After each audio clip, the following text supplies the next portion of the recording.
Nah, sekarang saya jelaskan nih susunan pemain. Ya, dan kalau menurut hemat saya,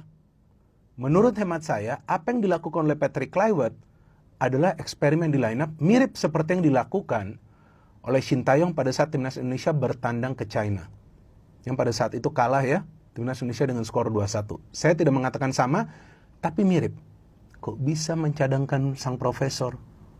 Kita mau menang atau mau bertahan? Kalau kita mau bertahan, kenapa kita pakai 4 pemain bertahan? Kalau kita mau menyerang, kenapa kita tidak memainkan kreator serangan? Kenapa kita hanya bertumpu kepada sayap yang gampang terbaca oleh para pemain Arab Saudi? Nah, ini pertanyaan-pertanyaan yang harus ditanyakan kepada Patrick Kluivert. Nah, ini saya jelasin nih line up nih. Karena saya capek juga nih begadang kan, kurang tidur, gak bisa tidur habis nonton begitu. Martin Paes, untung Martin Paes nih bisa main. 7 save yang dia lakukan loh.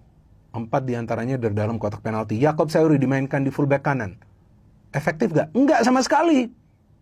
Karena itu bukan posisi natural dia. Posisi natural dia tuh main di back sayap. Back sayap itu dia udah paling enak mainnya.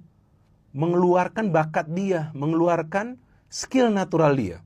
Tapi ya udah, ya Patrick Kluivert maunya dia main di fullback sebelah kanan. Kevin Dix salah gak main center back? Sama sekali gak salah. Jade Sess salah gak? Enggak. Dean James gak salah, apalagi Kelvin Verdong kan cedera. Liliano main di sayap, sudah top, sudah benar. Joey Pelupessy sudah benar. Matlock main dengan Joey Pelupessy, salah gak? Gak salah juga, silahkan mainkan. Efektif gak? Enggak. Kenapa? Setipe. Kenapa mainkan double pivot tapi tidak memainkan kreator serangan? Ada Ricky Kambuaya, salah gak? Nggak salah, tapi Ricky itu perlu supply. Supply-nya dari mana? Bukan dari depan, Pak. Tapi dari tengah atau dari belakang. Dikasih gak ke dia bola? Enggak. Dari belakang kasih ke depan langsung, antara ke Beckham atau ke Emiliano, walaupun Beckham dikawal ketat, gak berkutik dia sama sekali, baguslah dia langsung diganti. Dan saya juga bingung, Beckham Putra dikasih posisi starter. Ada apa ini dengan Patrick Kluivert? Ada apa bos sama Anda? Kenapa Beckham Putra langsung diberikan ke posisi di pertandingan yang sepenting ini? Dia adalah game changer. Dia masuk babak kedua, bisa tuh dia kotak-katik pertahanan tim lawan pada saat mereka sudah mulai kelelahan. Kemudian Ragnar main sebagai striker palsu. Gak salah juga, silakan mau coba ini, striker palsu. Tapi kenapa tidak memanfaatkan juga Mauro Zelstra? Mauro ini kan sudah dinaturalisasi, disiapkan untuk tim senior.